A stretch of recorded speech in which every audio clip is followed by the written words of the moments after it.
Vamos lá, nossa primeira pauta. Na última sexta-feira, os comandantes da Marinha, do Exército e da Aeronáutica divulgaram uma nota pública.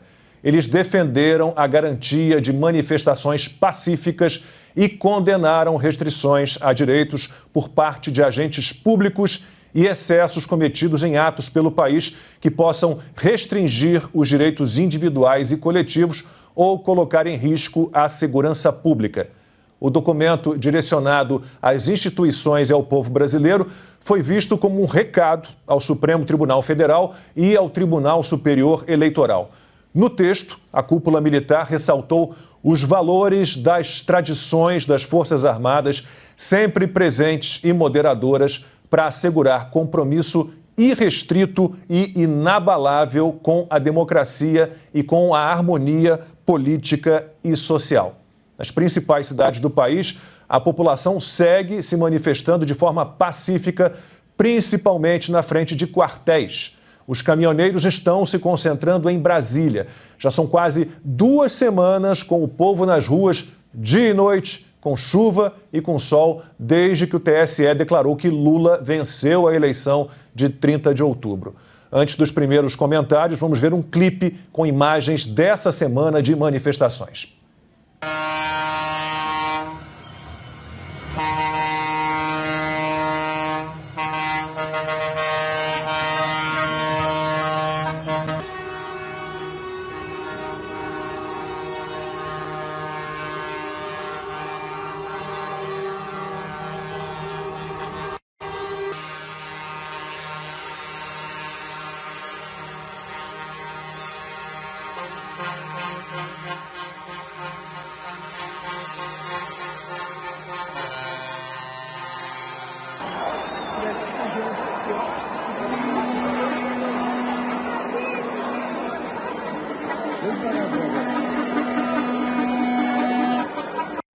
Boa noite, pessoal. Estamos aqui no primeiro comando da capital.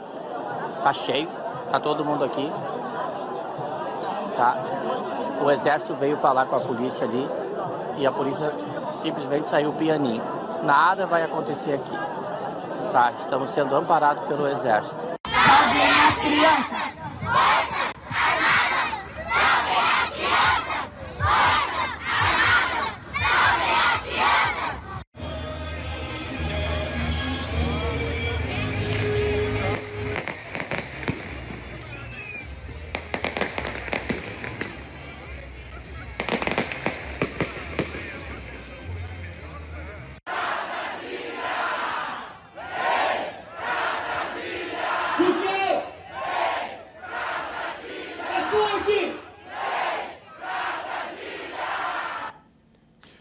Na quarta-feira, Lula teve uma agenda longa em Brasília. Ele se reuniu com o Arthur Lira, presidente da Câmara, e com o Rodrigo Pacheco, presidente do Senado.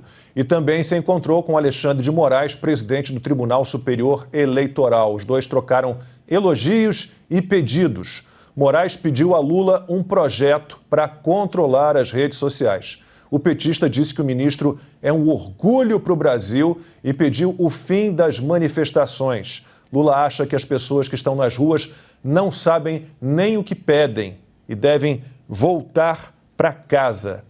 É um grande democrata, sem dúvida nenhuma, o Lula. Informações que eu tenho fresquinhas aqui de São Paulo. Nós temos uma fã aqui no 4x4, que está sempre aqui na entrada do nosso prédio, a Leni, e me disse que está muito cheio lá, o movimento está grande, aqui em frente ao Comando Militar do Sudeste, no Ibirapuera, aqui em São Paulo. Povo na rua é sempre democrático, só o Lula acha que não, né? E é impressionante, consta, como a gente não vê essas imagens que o 4x4 mostrou na grande mídia, nos canais de televisão. Parece que o simples ato de exibir essas mensagens é, de alguma forma, um golpe ou um ato golpista. É muito estranho tudo, consta. Lacombe, foram muitas coisas aí que a gente mostrou para analisar. Aqui fora do Brasil, a imprensa mostra. Não é só a Fox News, não. Al Jazeera, NBC, vários canais estão mostrando. Bloomberg, né? A Rede Globo não tomou conhecimento de que o povo patriota está nas ruas há 2 semanas, né? E clamando por transparência, pelo VAR, né? Para usar a linguagem futebolística. Veja, sobre a nota das Forças Armadas, é preciso a gente lembrar aqui do contexto, da cronologia. Primeiro, veio o relatório do Ministério da Defesa sobre o processo eleitoral. E esse relatório disse claramente o seguinte: o TSE não permitiu acesso a coisas importantes, a testes relevantes, dinâmicos, né? E a conclusão é de que não dá para dizer que houve um processo fair. A imprensa pegou e distorceu tudo, disse Forças Armadas, relatório do Ministério da Defesa, diz que não teve fraude, ou que não tem como provar que houve fraude. Quer dizer, que tentaram distorcer. Aí as Forças Armadas ficaram chocadas com essa reação militante e no dia seguinte colocaram os pingos nos is numa outra nota, dizendo, olha, não foi bem isso que ele disse, não. A gente disse que não permitiram várias análises importantes e que não dá para concluir se foi transparente ou não. É mais ou menos, na minha interpretação, como se o TSE tivesse falado, vem ver o meu restaurante, faz uma inspeção, só não entra na cozinha, né? Então isso ficou muito claro. E ainda houve um pedido de criar uma comissão urgente para avaliar o que aconteceu. Então, a mídia distorceu tudo, as Forças Armadas tiveram que ir lá esclarecer. E aí, no dia seguinte, não satisfeitos, os militares vão lá e soltam essa nota. A coisa tem uma coerência, uma lógica, uma cadência, né? O que essa nota está dizendo?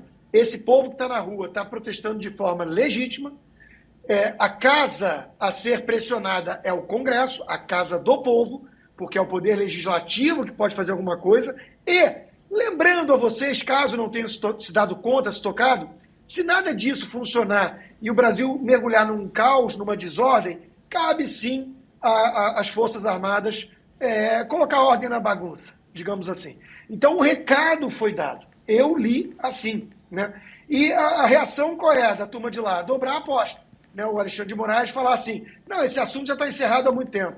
Quando perguntaram para ele sobre a nota dos militares. Né? Está encerrado para quem, cara pálida? Só se for para a cabeça reluzente dele.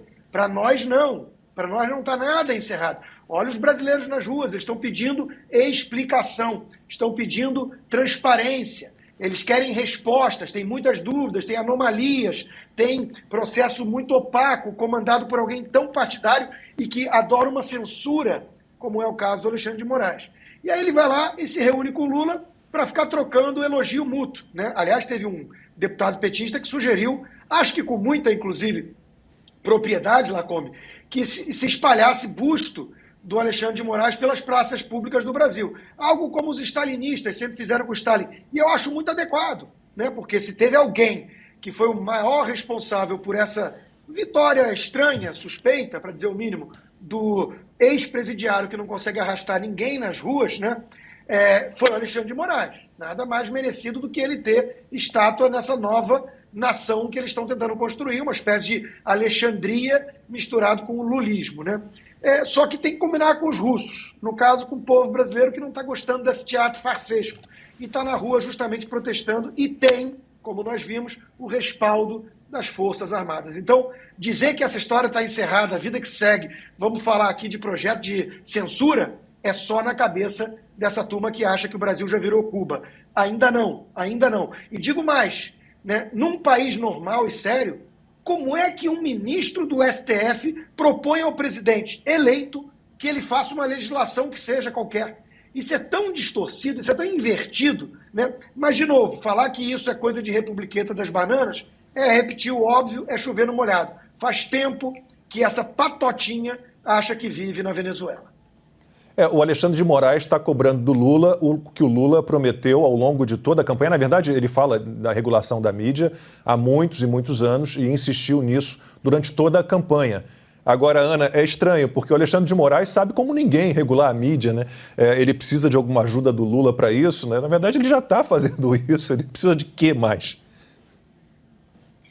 O engraçado, Lacombe, é que mesmo ele regulando, censurando perfis no Brasil, até perfis de parlamentares, como o Constantino mencionou, a notícia já está correndo o mundo, Sky News, Newsmax, como o Consta mencionou, não é só a Fox News. Para você ter uma ideia, Lacombe, eu recebi vídeo de manifestações do Brasil de professor meu da UCLA, americano. Eu não sei qual perfil no Instagram ele viu, ele pegou e ele me mandou querendo saber mais detalhes, e aí eu contei os detalhes e mandei alguns outros que eu tinha, mandei esse dos caminhoneiros que nós acabamos de mostrar, e não adianta, porque a notícia está lá fora, não tem, o Alexandre de Moraes vai fazer o quê? Vai prender 200, 300, 500 mil pessoas por estarem nas ruas de forma ordeira, de forma pacífica. Só que essas manifestações, Lacombe, tem alguns pontos bem significativos para mim. Primeiro que a gente aqui de fora, a gente fica olhando e, assim, coração bate mais forte, né? Existe um amor diferente de quem sai do Brasil. Eu acho que é um amor até mais intenso. Então, a gente vê, a gente quer participar, a gente quer tentar ajudar de alguma forma, tudo, claro, dentro da Constituição, mas essas manifestações, elas são emocionantes por alguns pontos. Primeiro, aquele imediatismo que o brasileiro tinha, aquela coisa de, se não acontecer agora, deixa para lá, não vai dar certo. O brasileiro abandonou isso. O brasileiro mostrou a resiliência que ele tem de trabalhar de sol a sol, de tentar o seu emprego, de sustentar sua família. Essa mesma resiliência ele agora traz para a política. Não, não é assim não. Nós vamos ficar nas ruas e as pessoas fazendo vaquinha, mutirão, barraca, chuva, comida, banheiro químico, isso tudo de maneira pacífica, de maneira ordeira. Então, aquele antigo comodismo político que nós tínhamos, é tudo corrupto, entra corrupto, sai corrupto, vai tudo ficar na mesma, acabou. Outro ponto interessante dessas manifestações é que elas já transcenderam aí o nome do próprio presidente Bolsonaro, né?